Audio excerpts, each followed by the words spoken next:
Good evening, Bodhisattvas.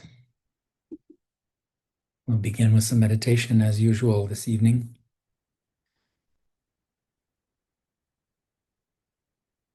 Make yourself comfortable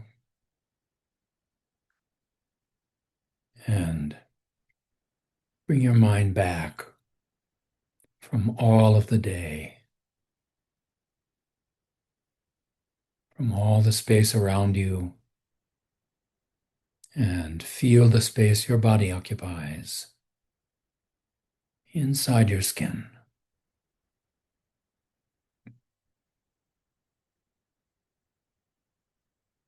Enter the cave of space, the most sacred temple.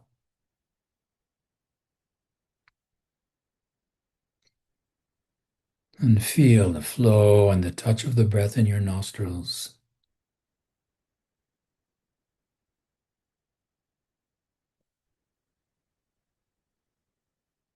And allow your breath to settle.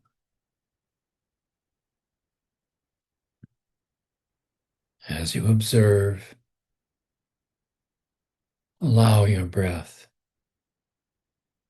to naturally smooth out, lengthen, become more subtle, so that by and by you can also feel the current of prana.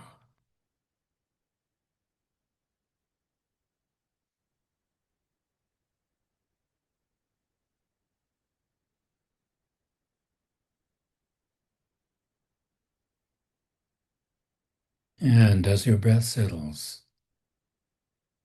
so also let your body settle, surrendering its tension in response to your attention. Feel inside the top of your head and your forehead.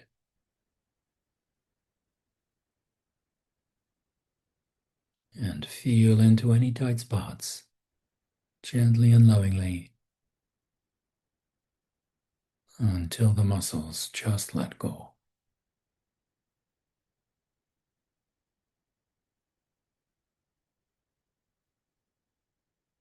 And then feel around your eyes and eyebrows.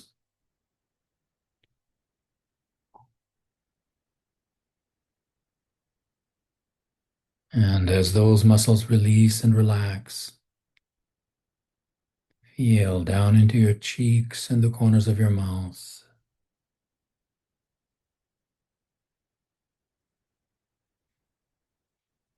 Let the muscles just hang on the bones of your face.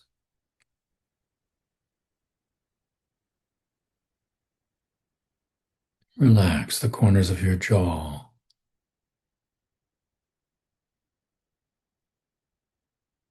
The muscles in your neck.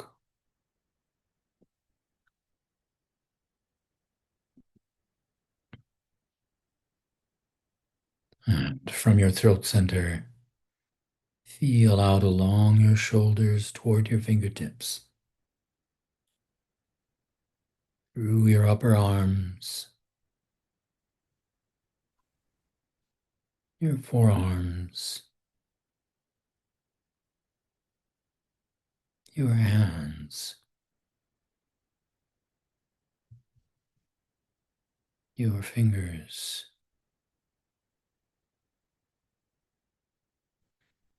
and your fingertips.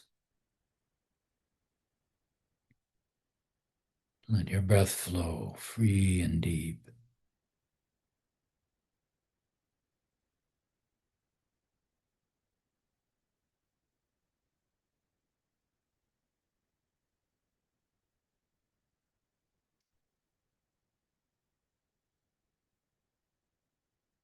Relax your fingertips.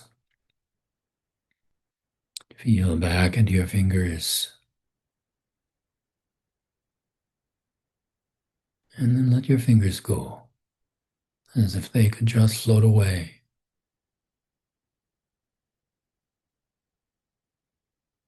Feel back into your hands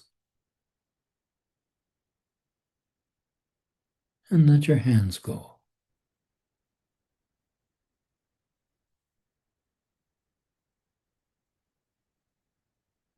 Feel back inside your forearms.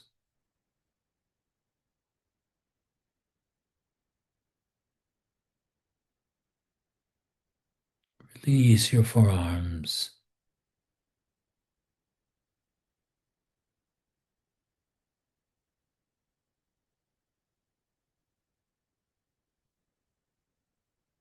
Your upper arms.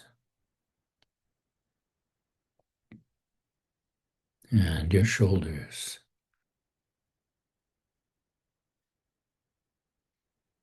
And then from your throat center, feel down into your chest. Relax your upper chest and upper back.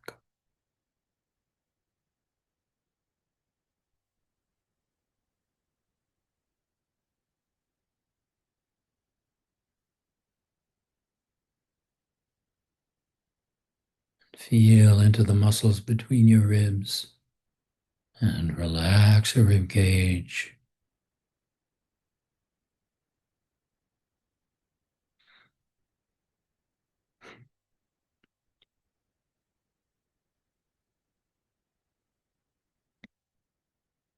Feel into the center of your chest.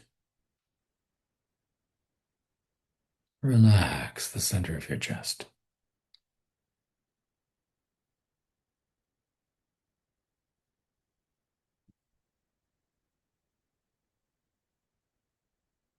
Relax your abdomen.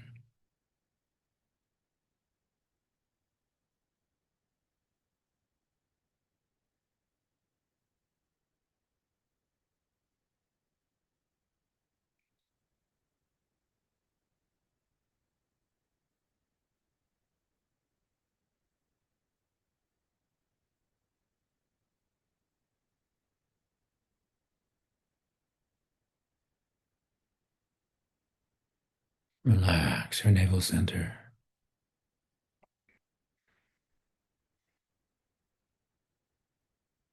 Feel down into your hip joints.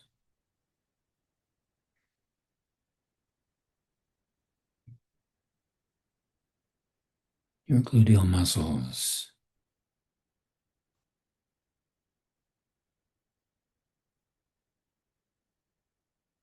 Relax your thighs.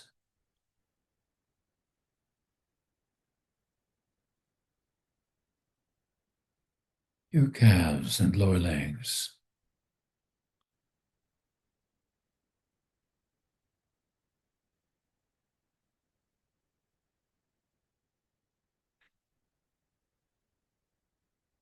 Your feet.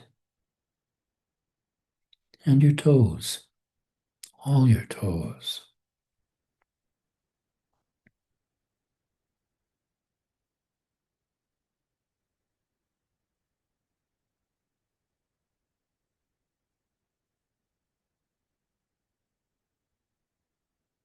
Feel the whole body at peace. The whole body breathing.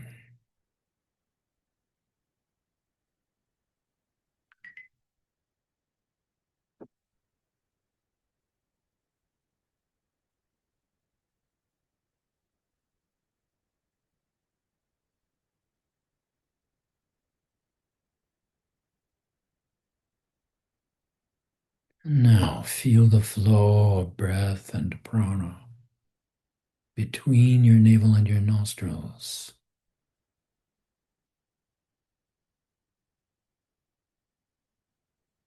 Breath and mind flowing in a single stream.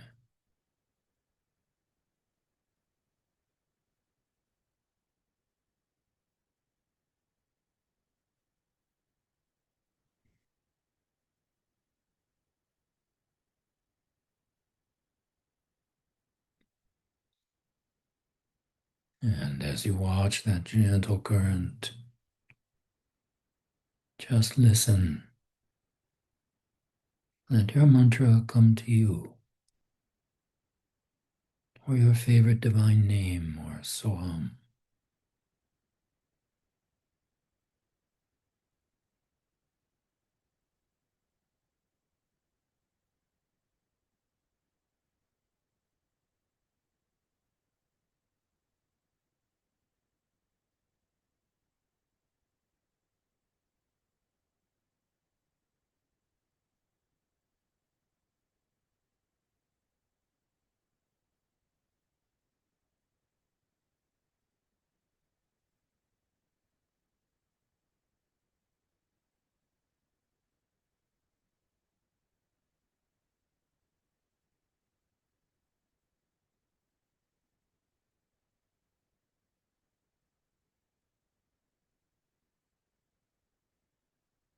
Feel the gentle song.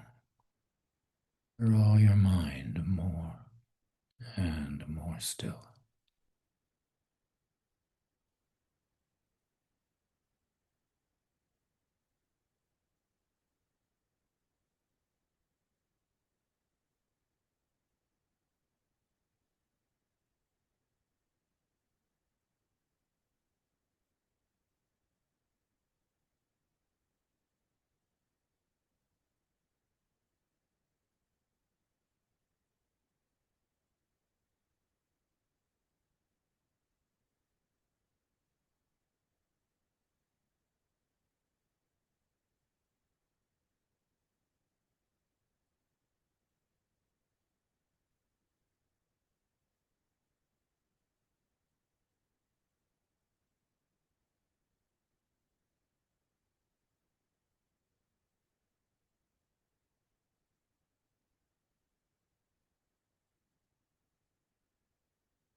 Now,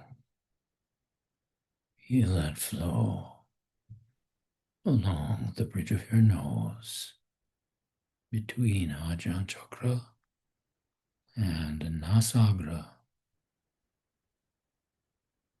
Mantra sound resonating in that space.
Feel that flow through the left hand nostril, left hand channel in the left nostril. Ra, the lunar swara.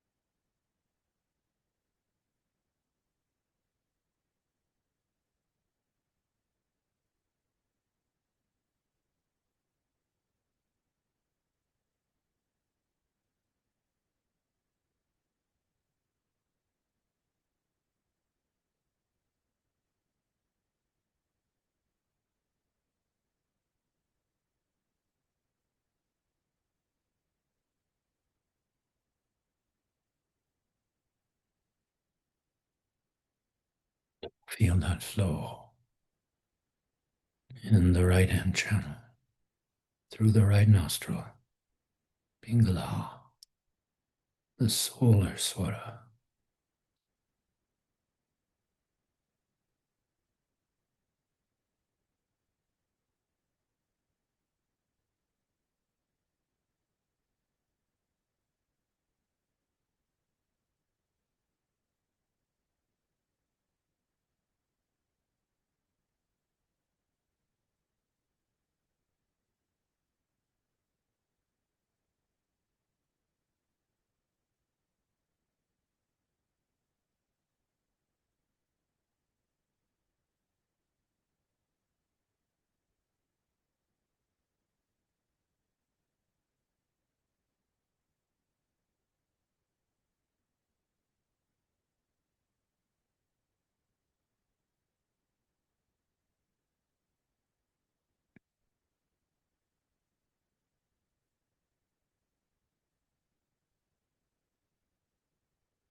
Leave left and right and sink between these two into the Sushumna stream, Shunya Swara.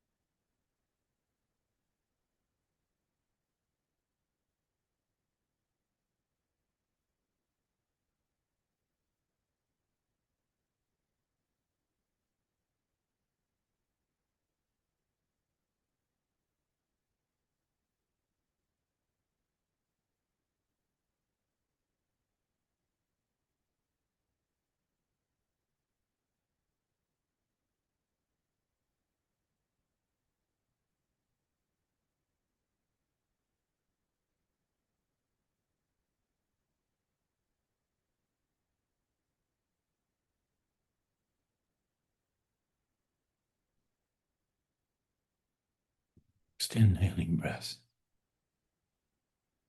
Follow your attention up into Ajna Chakra. And then with the exhaling breath, down to the base of your spine, along the spine, the Sumeru pathway.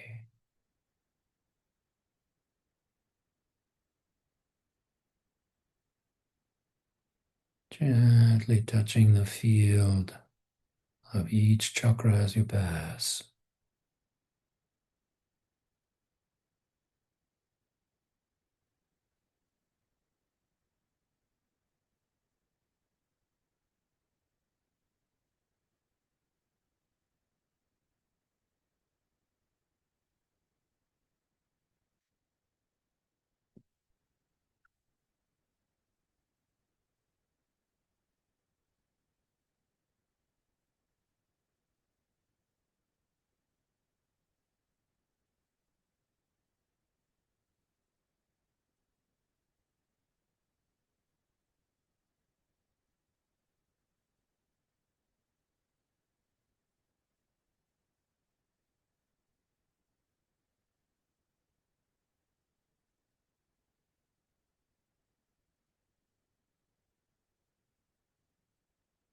And then the next time you come to the heart center,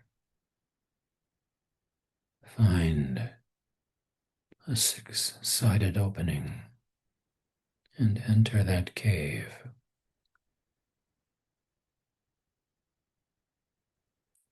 A space suffused with the light of yourself, the light of divinity.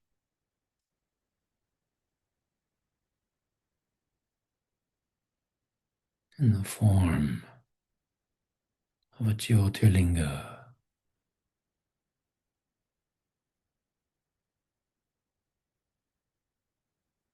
a crystal of light.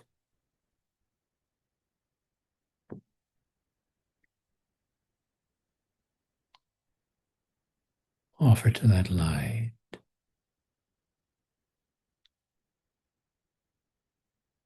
fragrant sandal powder,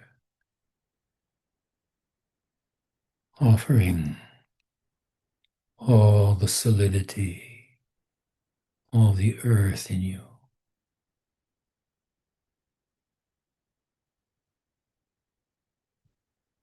to that divine light.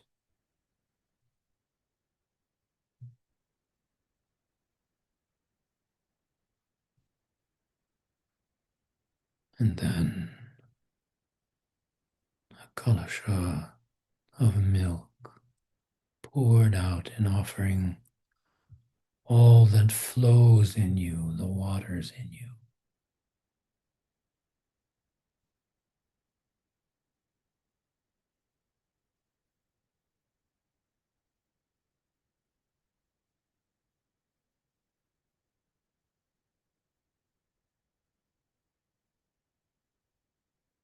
And then offer a lamp, a deepak,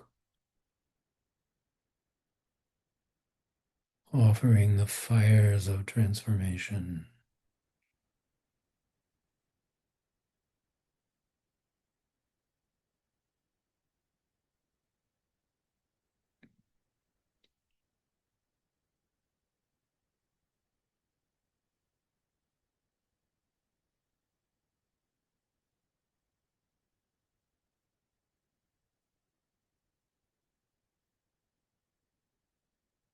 And then offer fragrant incense,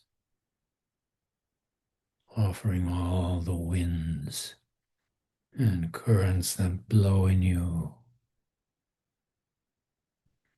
all the air in you.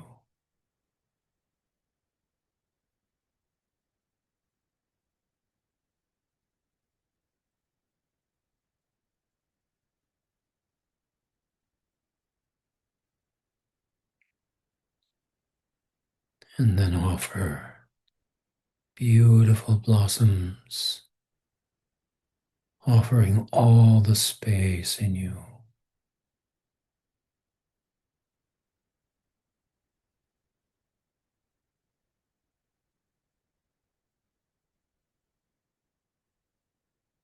And then finally,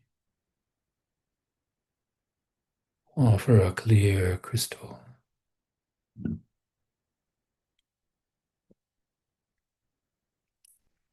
offering all of your mind and heart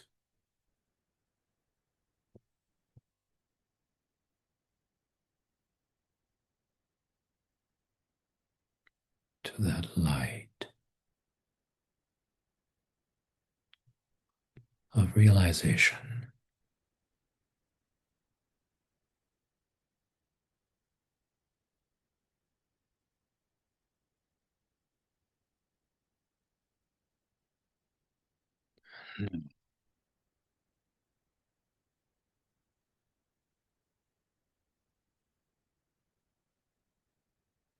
Allow yourself to receive prasada, graceful gift of divine presence,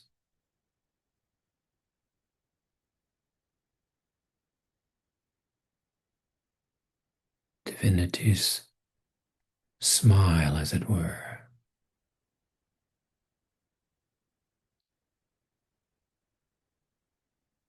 And offer that smile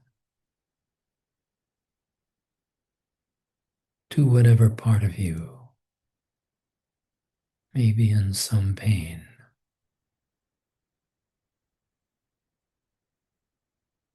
physical pain, pain of grief,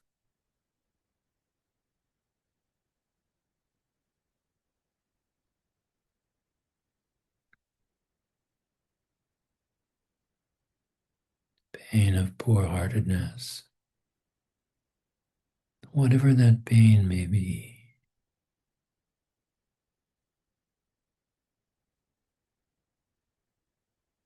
Allow the divine friend to just sit with that pain.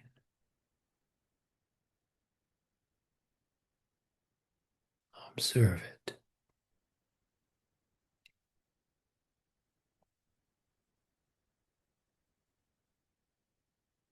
Know it.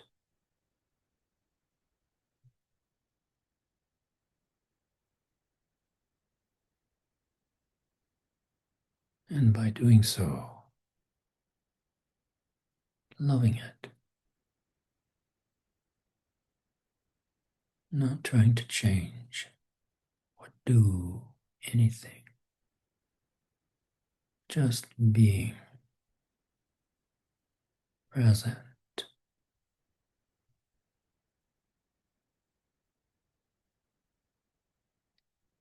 with the song of your mantra.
keeping the awareness of that song, that song of graceful presence.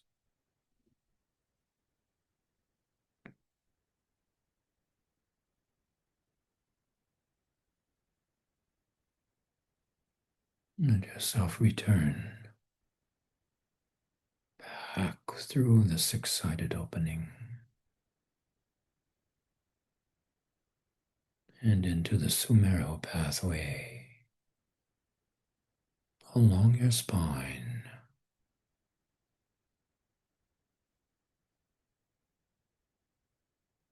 Let that peace and presence radiate through the entire cave.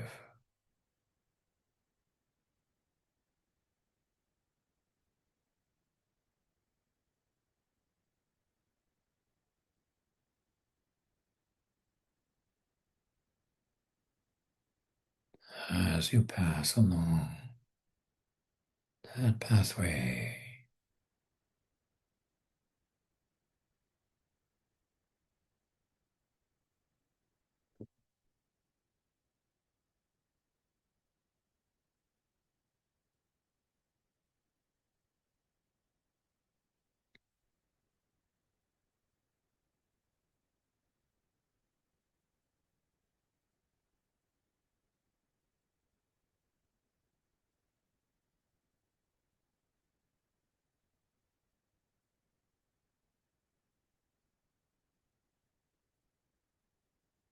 and then on the next inhaling breath,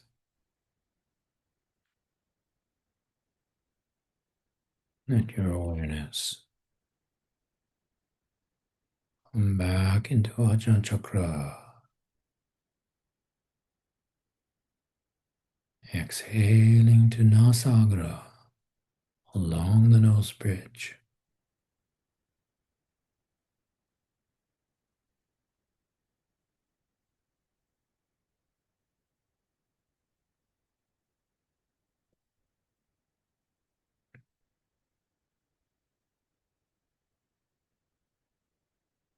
And keeping this awareness and this presence. And your palms come before your face. And your eyes gently open.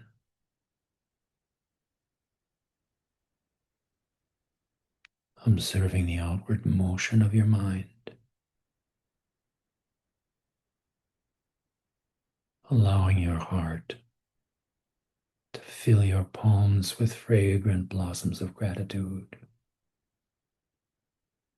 offered for the well-being of all creatures.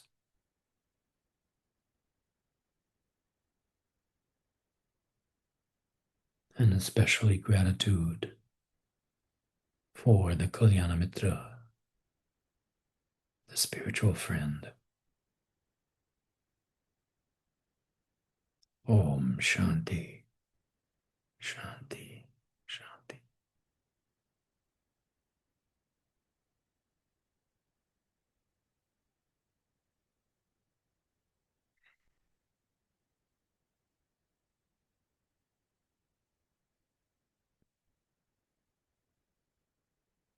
Oh, wonderful. Boy, we have people from all over. India, Italy, Japan. Beautiful. Arizona.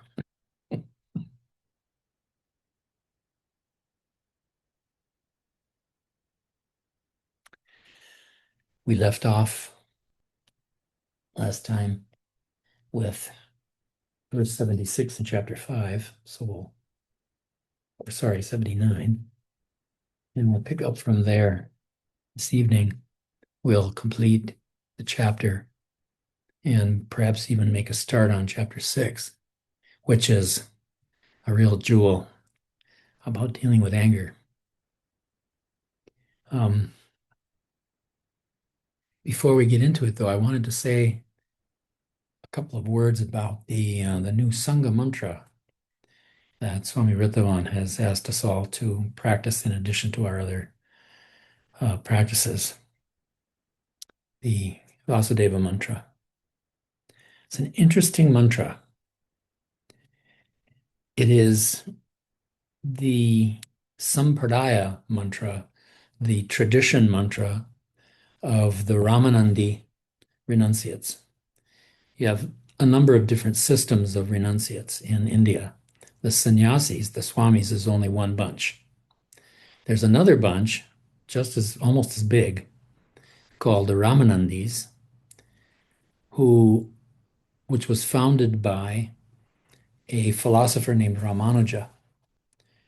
Ramanuja, after Shankara, is the second greatest philosopher of Vedanta. He founded a school called Qualified Non-Dualism, which tried to combine both the sort of very intellectual, contemplation-oriented practices of the Advaita with a more devotional turn of mind. And we used to have one Ramanandi Swami who lived in the ashram Ramcharit. Um, he was from that tradition. That tradition was headed by a great yogi named Deoria Baba, or Deva in Sanskrit, Devaraha Baba. Devaraha Baba is this yogi who would live for hundreds of years, typically 3 centuries at a time, and then he would disappear and be reborn again. He would reappear a few months later as a young boy and start all over again. So he was certainly a bodhisattva who came back again and again and again. Um, I actually met him once in 1974, the first time I was in India. We had a darshan of him at the Kumbh Mela. Swamiji took us, and he was an interesting guy. His jata, his dreadlocks, were so huge. They were longer by a long shot than his whole body. So he couldn't stand up. He had to lie down on a dais about 2 meters above the crowd, and he just hang over the end of it and talk to people. And some of you may know, especially in Europe, some of you may know our friend from Slovakia, Geza Timchuk. Geza went to see Deoria Baba one time, and as Deoria Baba was talking to the people in front of him, he picked up an apple and threw it, and it hit Geza right in the middle of the forehead. And that was his initiation. So he was kind of a wild yogi, like they all are. And he was reputed at the time that I met him. They were saying that he was 350 years old, and he looked 350 years old. He really did. Um, Supposedly, not long after that, well, actually, I believe it was in 1982. I actually met somebody in the department at the university who knew about this. He apparently did disappear and reappear again as a kid, sometime in the early 80s. Um, I don't know much more about it. But one of the interesting things about this Sampradaya mantra is that when Ramanuja was given his mantra by his guru, had the usual procedure, they met in the usual way that we do, and the teacher whispered the mantra in his ear, chanted it in his ear, and Ramanuja was just overcome with joy. He just couldn't contain himself. So the guru said, be sure and keep this secret, like we all always say to people, this is mantra's just for you, so keep it private. So what does Ramanuja do? He goes up on the roof of the house and he starts yelling his mantra out to the world. He went back to his guru, who said, I told you to keep that private. And Ramanuja said, I'm sorry, sir. I am so overwhelmed with joy. How can I deprive other beings of this joy? And so he gave them all the mantra. That's how it got to be the Sampradaya mantra of the Ramanandis. It's a nice story. There's another aspect of the mantra though that's really, I think, helpful in terms of our study of bodhicitta. In the mantra tradition, sometimes a mantra is given to someone for a particular purpose. For example, sometimes when somebody's depressed, they will be given a mantra for Durga. And the reason for this is that Durga is the embodiment of cosmic rajas, of the energy of the universe. So, when that energy is unbalanced, it becomes distraction, and that's not very helpful. But when that energy is balanced and appears in a sattvic way in somebody, it's the energy to get things done. And so we give someone that mantra in order to energize them to begin to bring them out of their depression. And very often, what happens is that along the way, they start to get kind of angry as their energy comes back. And that's actually a good sign in somebody who's depressed. That's a sign of recovery. But of course, we don't want them to overdo it. So if the anger begins to get out of balance, the mantra that we give them to counteract that is the Vasudeva mantra. Why?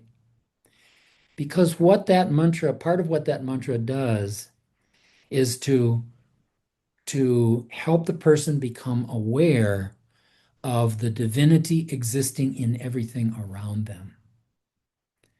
It's a way using mantra to begin to nurture compassion in their heart so that they see the divinity even in those parts of their life that they find difficult or irritating. And that becomes a way for them, to begin to sort of get through those emotions in a way that can be loving and compassionate and can result in that sort of action to people. So there's a way in which that Sangha mantra is a real harmonious thing for the work that we're doing in learning about bodhicitta.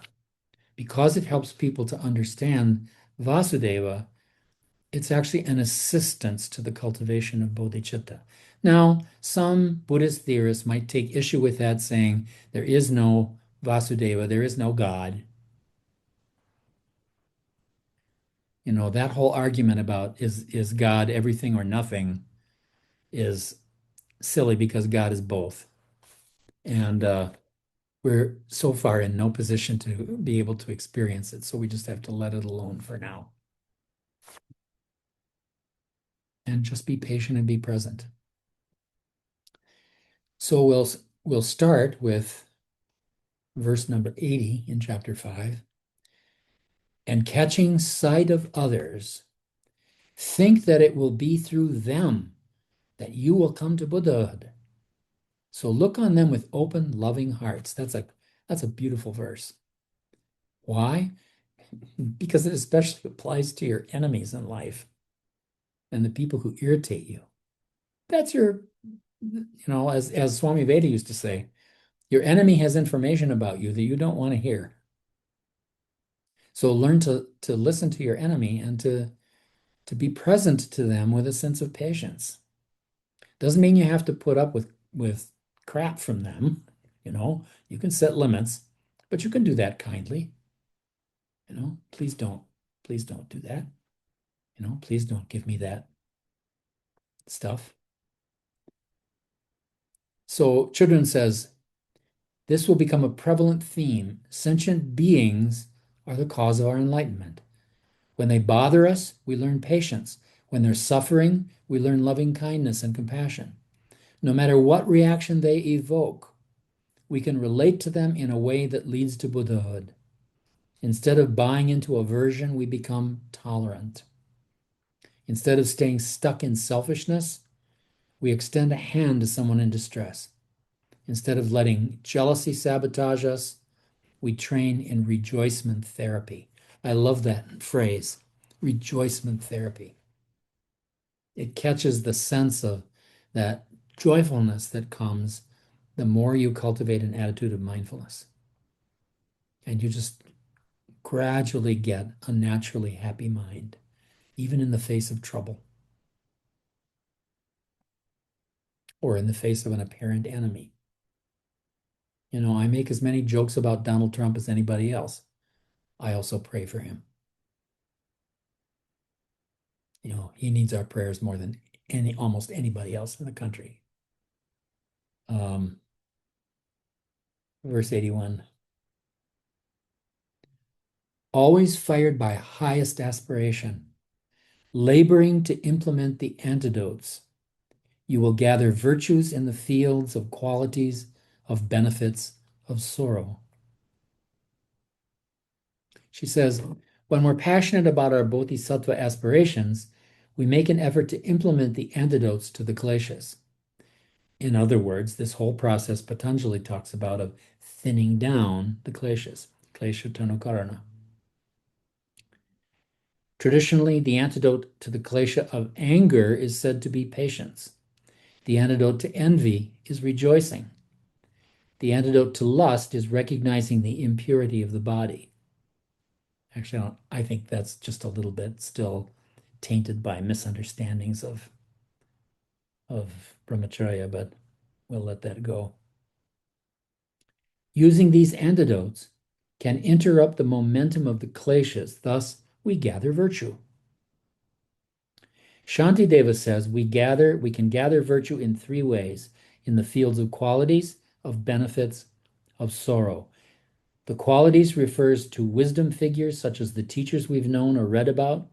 Such men and women of wisdom are a field of excellence that awakens our devotion and veneration.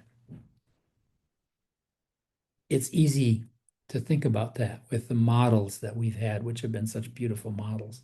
Swami Veda, Swami Rama. And Swami Rama even knew how to make his anger useful. He was awfully good at that. Enough so that those of us who were immature were afraid of him whenever he'd show up. My biggest sin in life, probably. The field of benefits refers to those who've been kind to us, the gifts of grace that we've received from other people, especially at times when we felt undeserving. It's the important thing about grace. Grace is never earned. And anytime you try to make grace transactional, you're in trouble. It's not a transaction, it's a gift. And it comes to you even though you may not feel worthy. The worthiness is not up to you.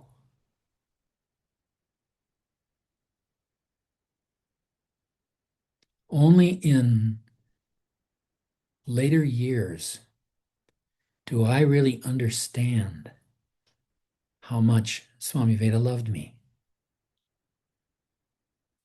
I had the opportunity to have supper with Mrs. Arya earlier this year when she was in town to do some stuff for Kel. And as we sat at dinner, she leaned into my ear and said, he really loved you.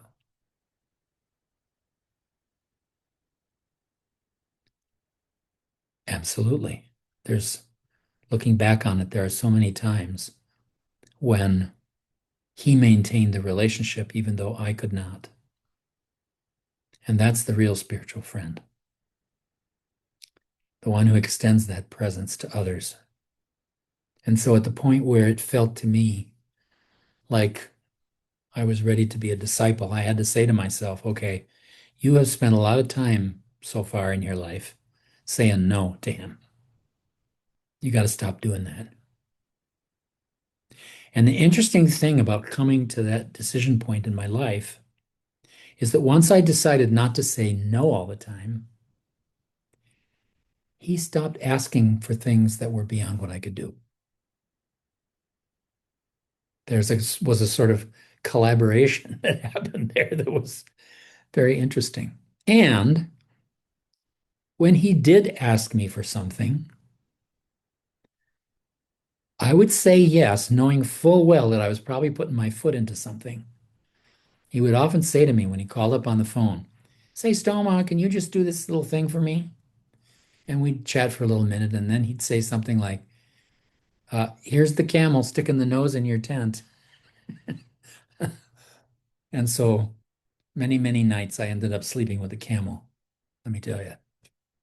But after a while, you learn to say yes to those spiritual friends that we have. And I think what's so important for our ongoing sadhana, especially for those of us that are getting on in years, is that we have to learn to carry those people in our hearts. We have to carry them with us. We have to carry around that awareness of what would Swami Veda do? WWSVBD.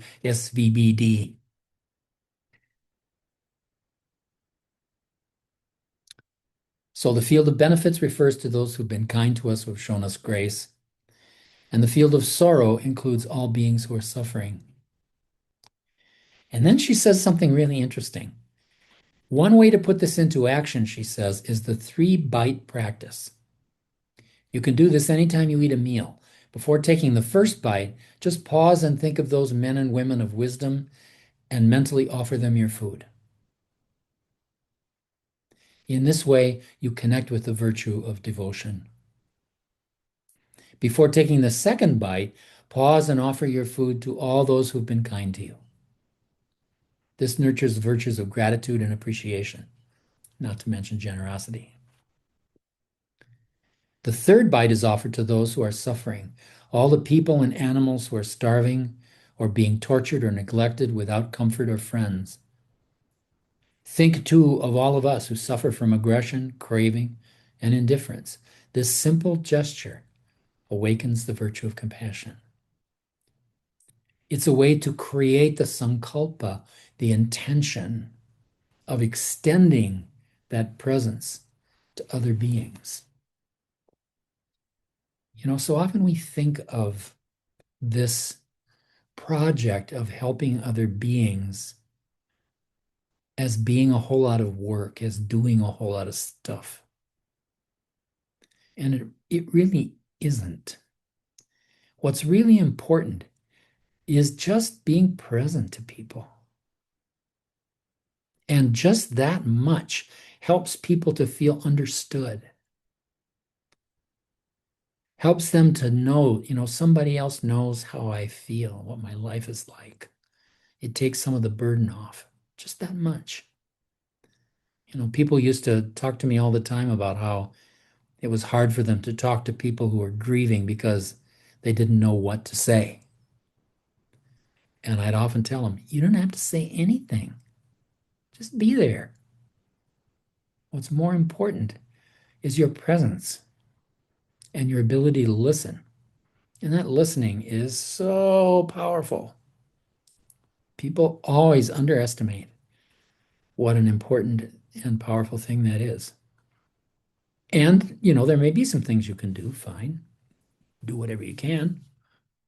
But just making yourself present is important. And these practices she talks about in remembering these 3 sankalpas as you start to take your food, that's a nice way to sort of refresh that intention over and over again. Verse 82. Acting thus with faith and understanding, you will always undertake good works, and in whatever actions you perform, you'll not be calculating with your eye on others. She says, in this final verse on gathering virtue, Shantideva says that when we understand the chain reaction of karma, we will act wisely and not fall into the trap of comparing ourselves to others. She goes off into a discussion of competitiveness. But I want to focus on the importance of understanding the process of karma for the purpose of knowing how important it is to keep your mindfulness going in interactions with people so that as your emotions come up, you can not squash those emotions or try to sort of medicate them away with your meditation. Might as well take Valium if you're going to do that. But rather have the emotions that you have, but not have them immediately get translated into behavior. So you feel the flow of emotions in interactions with others, and then you have the capacity and the freedom to decide what kind of action would be skillful here. What would be skillful? And if you leave yourself that bit of freedom, then there's a good chance that you'll be able to have a little spark of inspiration to perpetrate some kind of act of random kindness and senseless beauty in the situation. And avoiding competitiveness is good, you know. Um, when we fall into that sort of trap of comparing ourselves with other people all the time, we're giving into a fear-based perspective. And that's the sort of thing that tends to degrade our ability to hold the intention to exercise bodhicitta. 83. The six perfections, giving and the rest, progress in sequence, growing in importance. The great should never be supplanted by the less, and it is others' good that is the highest goal. This is sort of summing everything up by referring back to the six paramitas: generosity, dana; good conduct, shila; patience, kshama; steadfastness, dhairya; meditation, dhyana; and wisdom, prajna. You can see how these go from lesser to greater in order.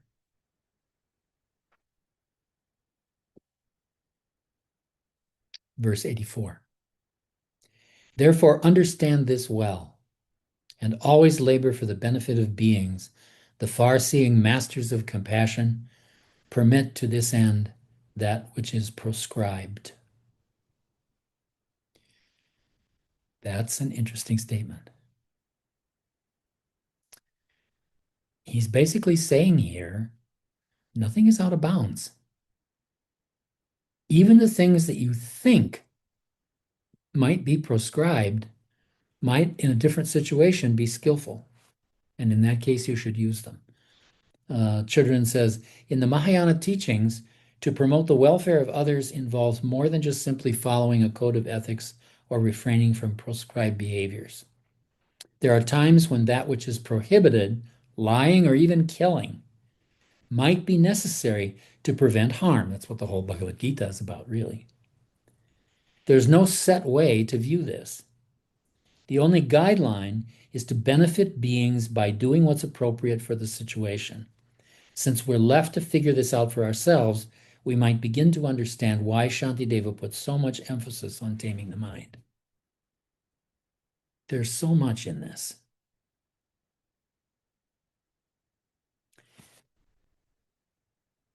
Religion tends to go off the rails when people start to do what she talks about there, start to concoct all kinds of rules about what you have to do and not do all the time, and have these rigid rules of conduct.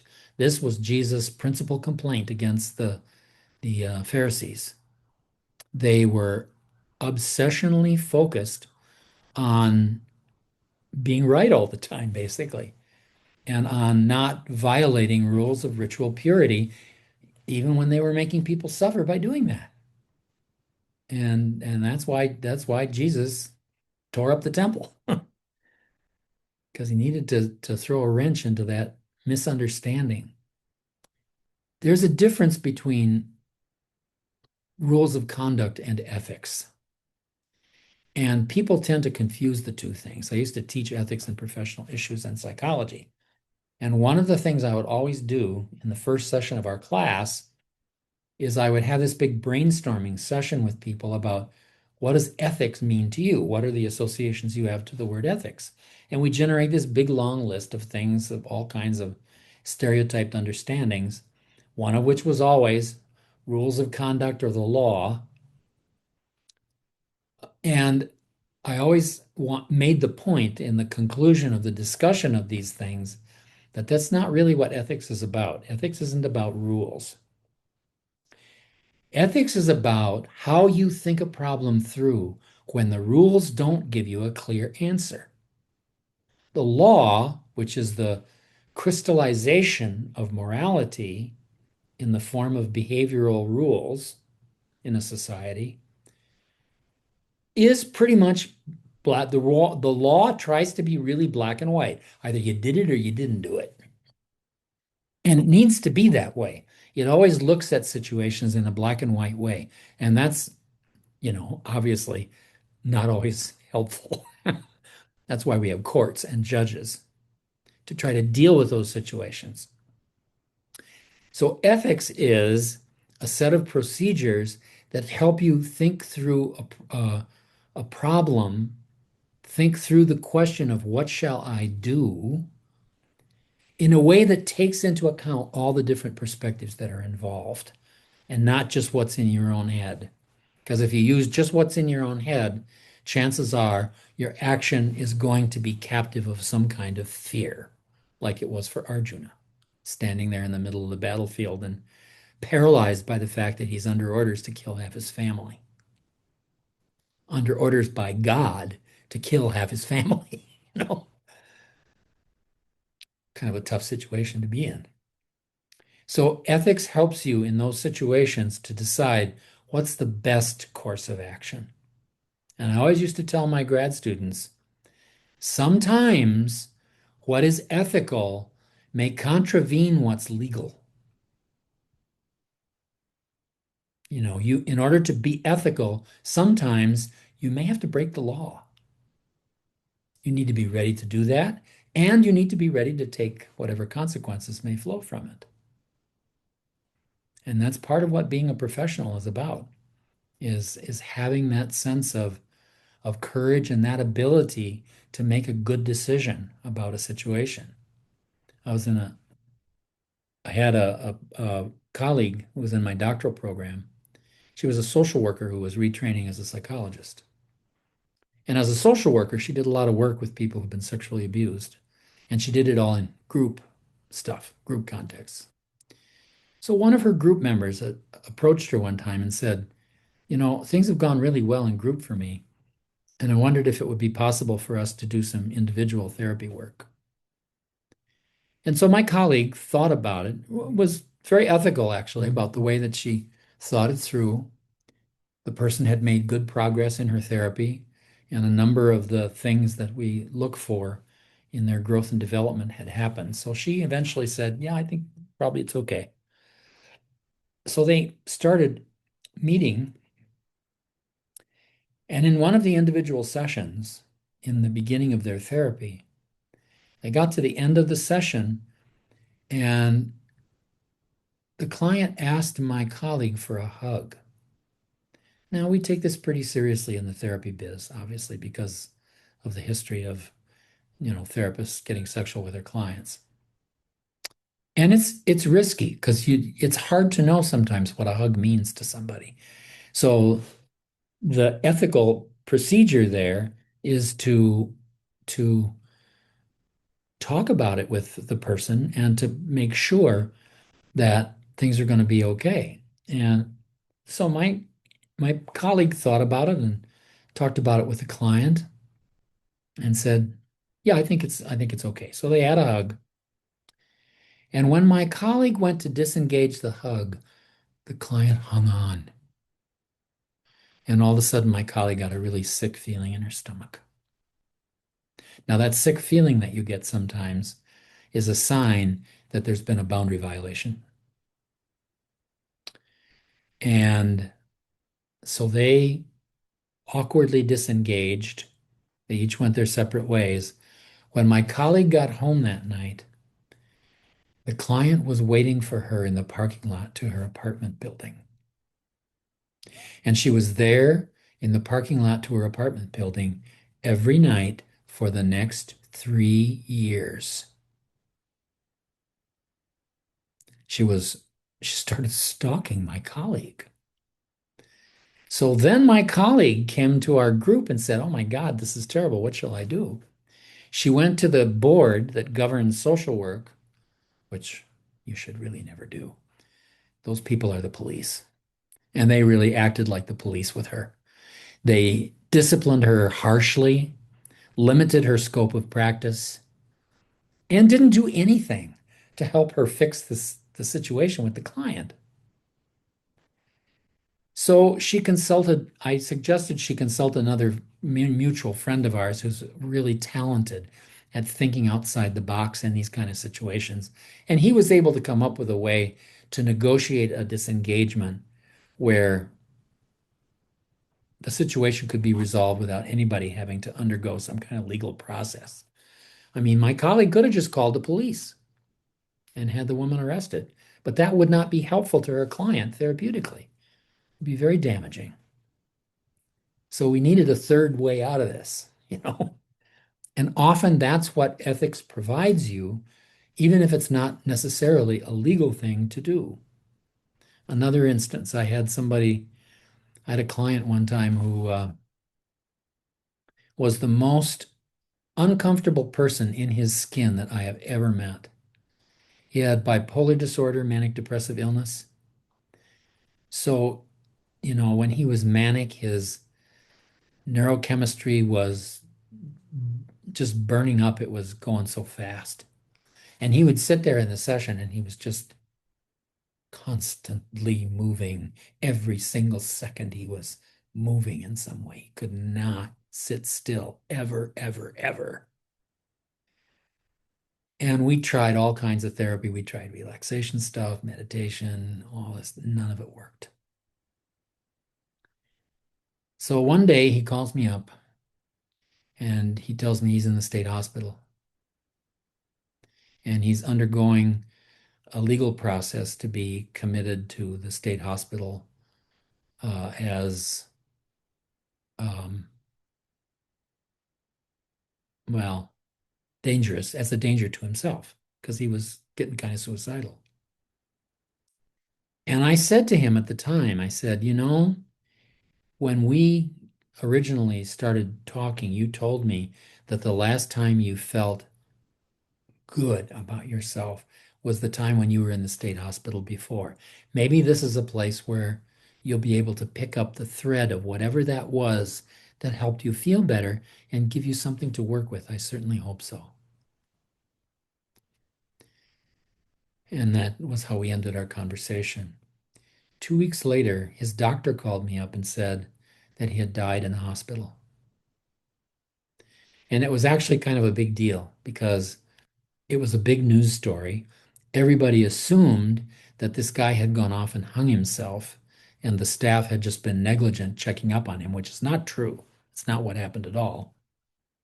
And the administrative authorities and the federal government actually pulled the reimbursements, Medicare reimbursements for this hospital for 3 months.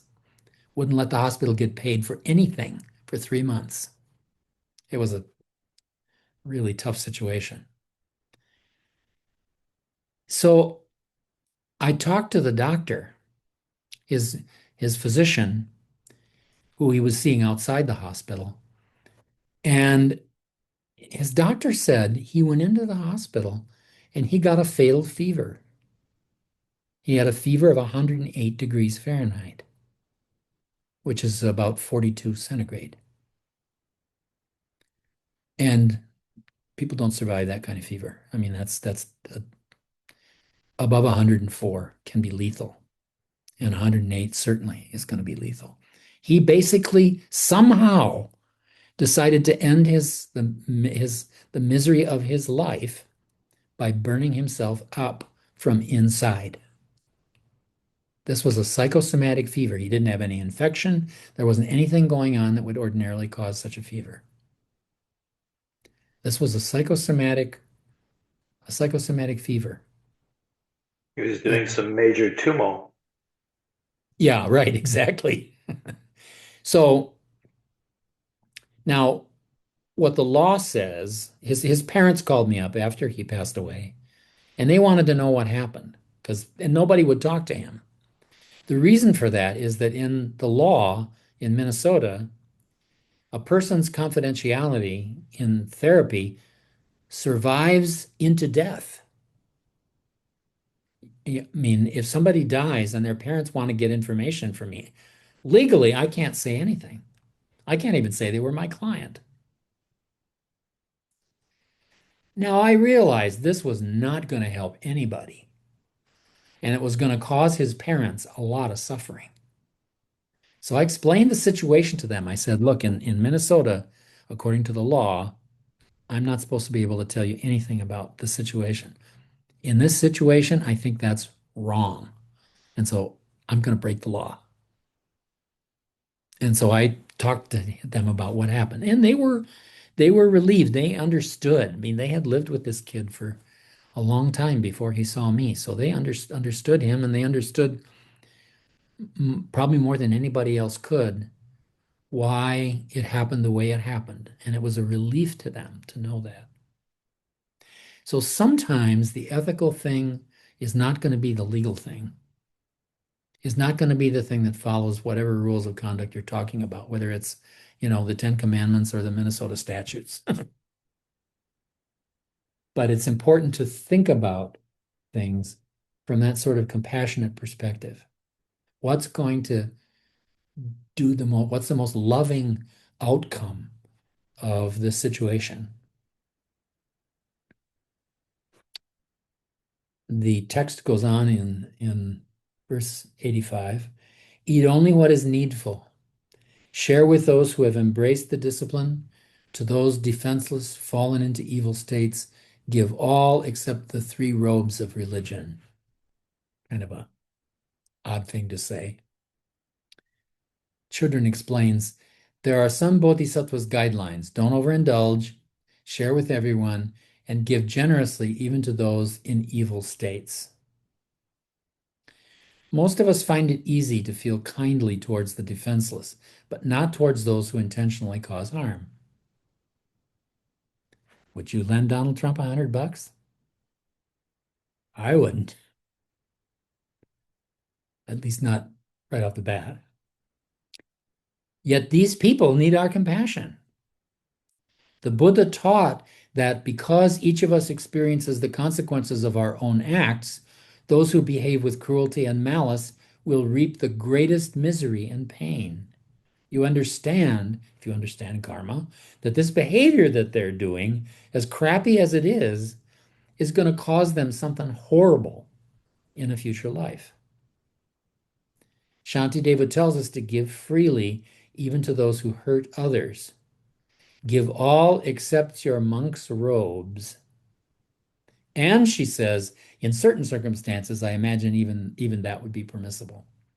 Yes.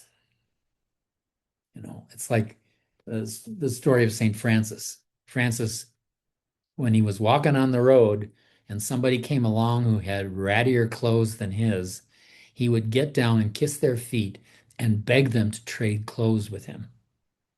And they would do it right there in the middle of the road. Why? Because for Francis, that was a way of taking down his ego one more step. It was a way of reducing his self-importance one more degree. That was his tapas there. Did he suffer from that? Absolutely not. Remember that when Francis took his renunciation in this informal ceremony that happened in Assisi, he went, his father hauled him up in front of the bishop and said, "You have to punish this boy. He's thrown all of my money out the window to people, and he's made a mockery of everything I've tried to give him." And initially, the bishop is pretty tough with Francis, and he says, "Did you really do this, you little monster?" And so Francis explains, "I want to live like the birds." And he gives this lovely speech in Franco Zeffirelli's beautiful movie, Brother, Sun, Sister, Moon. This scene has just thrilled me beyond words. Because he gives this very articulate speech about how he wants to live a simple life. So the bishop asks him, "Are you asking for holy orders? Do you want to become a priest?" And Francis says, "No, no, no way do I deserve that. I just want to live free."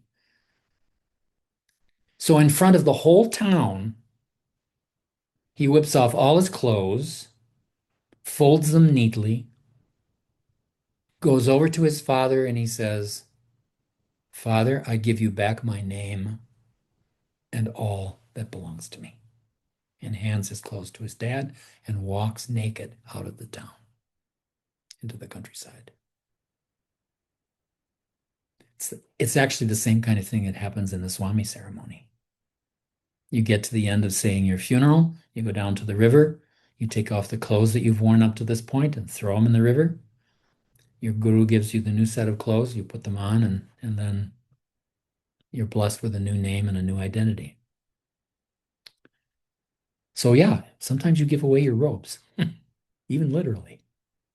Um, let's see.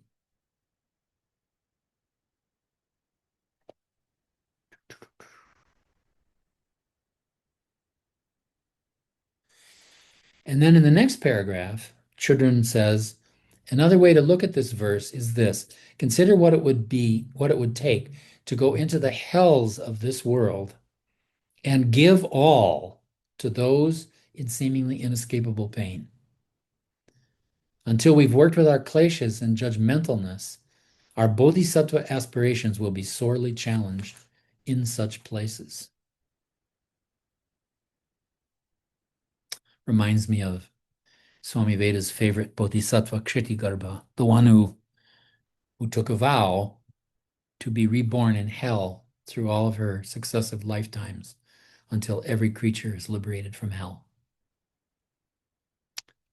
That's a pretty long sentence.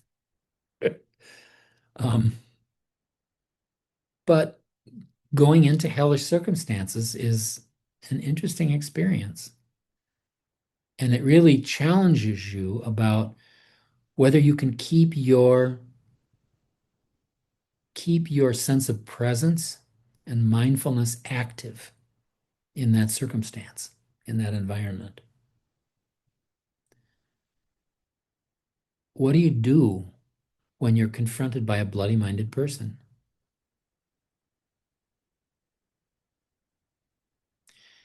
I actually had a situation recently where somebody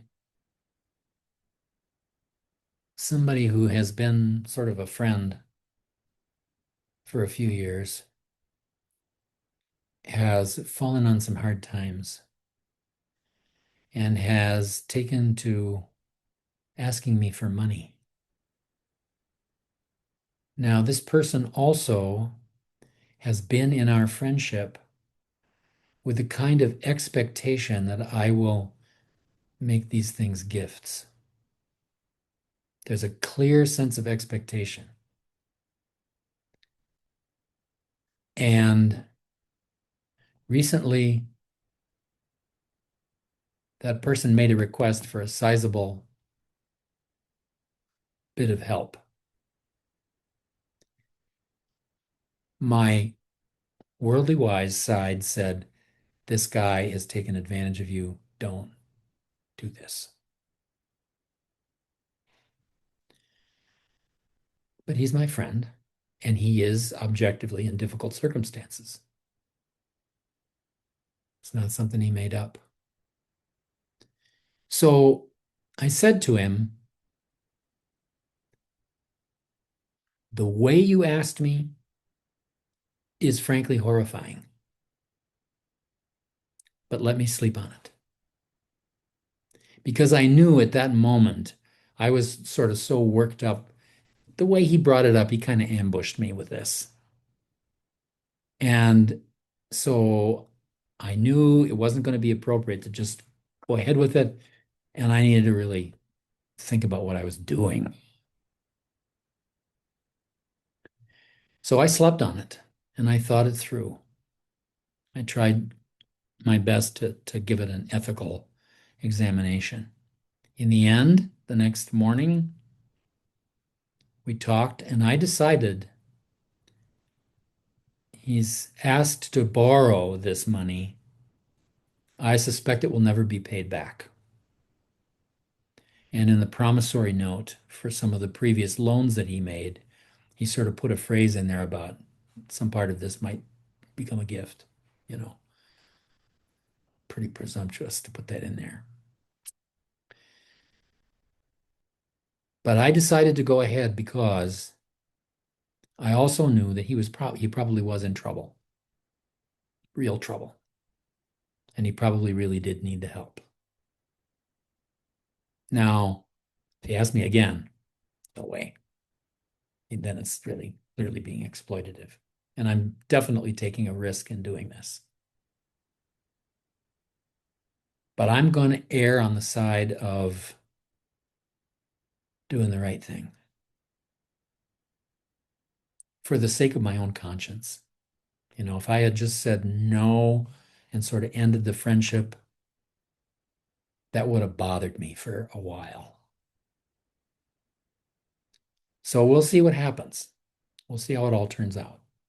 You know, I'm not gonna go throwing good money after bad. Um, and I hope that he follows through on the promises that he made. I really hope he follows through. He's a Buddhist and thinks of himself as a bodhisattva. So we'll see what he does. Actually, he doesn't think of himself as a bodhisattva. He's a Theravada Buddhist, but um, we'll see. We'll see what happens. We'll see what happens. Would I'm that be really an arhat? who? Would he think of himself as an arhat? Well, I don't think he does, and I certainly don't. Put it that way. No, an arhat is somebody who's in their last life and will never be incarnated again, at least in the way that Theravada Buddhists think about it. So that brings us to 86. The body, apt to practice sacred teaching, should not be harmed in trivial pursuits. If this advice is kept, the wishes of all beings will swiftly and completely be attained. In other words, use your body skillfully. You know, keep your body in good shape. You know, do your exercise, maintain your health, maintain your ability to live as long as you can to do the work of compassion in the world. You know, we have no better example of this than Swami Veda. Somebody who should have died in his early 50s, but lived to be 81 years old because of the way that he kept his body. And, you know, people may think he didn't do exercise, but he did. He walked every day. And he actually would do chair-based joints and glands exercises up to the very end. Pierre, who was his personal assistant during a large part of that time, told me that he did his joints and glands every day. So he did what he could to keep his body functional. And of course, you and I never saw him suffer. He didn't suffer. I don't know what went on at night, but I mean, he reported to me that he had chest pain every second, waking and sleeping for the last 25 years of his life. And you never saw that in his presentation of himself. So he was somebody who really knew how to deal with the body.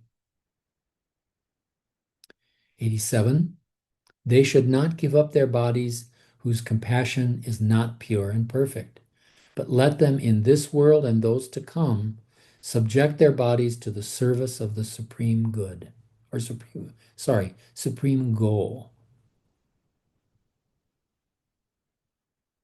88, do not teach to those without respect. To those who like the sick wear cloths around their heads. To those who proudly carry weapons, staffs, or parasols, and those who keep their hats upon their heads. So this is an injunction to teach people at the level they're at. You know, I suspect that Donald Trump wouldn't have much patience with this course. He probably would have been bored to sleep a long time ago. So it would be inappropriate to talk to him in these terms. We have to figure out what kind of terms are going to work for him. And actually, most of the terms that are going to work for him are limits and boundaries that other people set. But that's what's helpful with someone like him. And it's unfortunate that he's so good at busting through people's limits. So, no pearls before swine. Yeah, yeah, basically the same meaning as that old saying from Christianity. Verse 89, do not teach the vast and deep to those upon the lower paths, nor as a monk to women unescorted. Teach with equal honor, low and high, according to their path. Teach the person where they are. Help them to take the next step in their growth. Not what you expect their growth to be, but your best realistic sense of where they really are. And what's interesting there is it's hard to see where other people really are if you don't know where you really are yourself. So know thyself. And that's going to be the best way for you to come to know other people. This line in here about as a monk not teaching unescorted women is a little bit of culturally tinged caution. Um, Chodron says in the commentary on the next verse, these days a monk probably wouldn't have a problem teaching to women unescorted, but in Shantideva's time in India, it was considered shocking. Actually, it's kind of considered shocking even today. The social relationships between men and women are very different. Um, for example, in India, almost everybody grows up in a single gendered cohort of friends. If you're a male, all your friends are going to be males. If you're a woman, all your friends will be women up until you get married. You will not have a best friend of the opposite gender until after you're married, and maybe not even then. Uh, it's kind of, it's kind of old-fashioned in a way. It's also part of these rigidities that we respond to so often in Indian culture were defense mechanisms that were developed over centuries because of all of the invasions that came into India. It was a way for Hindu culture to protect itself. So that's how these things got to be kind of rigidified. And modern spiritual figures in India, pretty much across the board, have worked very hard to try to do away with those rigidities. And you know what? It doesn't work very well. They're still there. It's still very hard in India to marry outside your caste. And to marry a non-Hindu, oh, that takes a lot of work. We have among us a number of Westerners who have married Indian people, particularly Western men who have married Indian women. And in every case that Swamiji was aware of, he had to do all kinds of diplomatic work with the families to get them to see that this was an okay thing to happen. So the caution that this verse recommends is just to be sensitive to the culture that you're in and teach that within those limitations. Verse 90, those suited to the teachings vast and deep should not be introduced to lesser paths. In other words, if somebody's capable of learning a higher path, don't teach them the beginning stuff. But basic practice you should not forsake, confused by talk of sutras and mantras. In other words, the most powerful practices are the simplest practices, like breath awareness. And don't let all the all the sort of romantic, what's the word I want?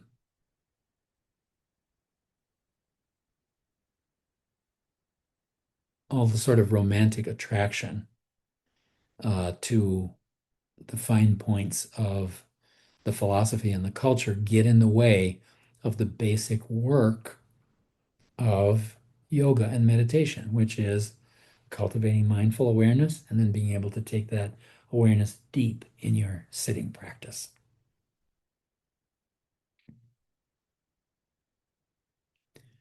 She goes on in interpretation. The important thing is to teach in such a way that your audience understands what you're saying. Don't teach too intellectually to those who don't want to learn, to those who just want to learn how to get through the day. But for those capable of hearing profound truth of emptiness, don't hold back. Don't hold back like Nagarjuna didn't hold back. When his students couldn't understand the notion of shunya, he disappeared in front of them. So if you can, don't hold back. And last verse for tonight, number 91.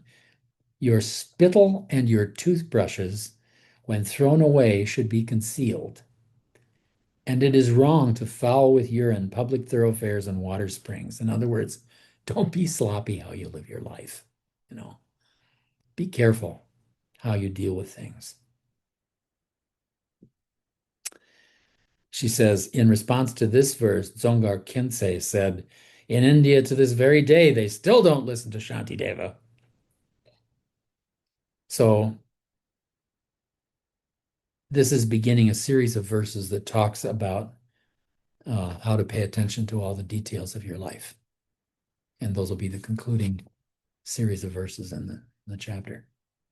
And we'll, I think, finally get to the end of it next time. Any comments or questions at this point?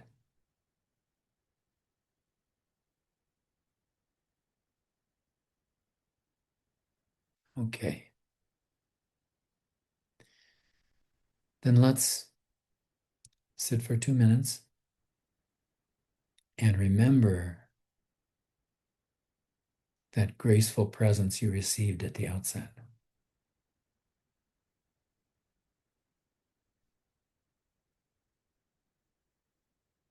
The gift to your suffering self, shared from within.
Om Tat Sat.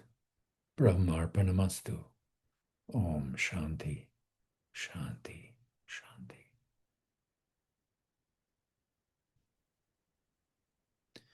Thanks, everybody, for the gift of your presence. Let's enjoy each other next Monday. I hope you all be well this week, and we'll see you then. Thank you, Swamiji. Stomaji. It's okay. Thank you. Thank you so much. Thank you. Thank you. Thank you.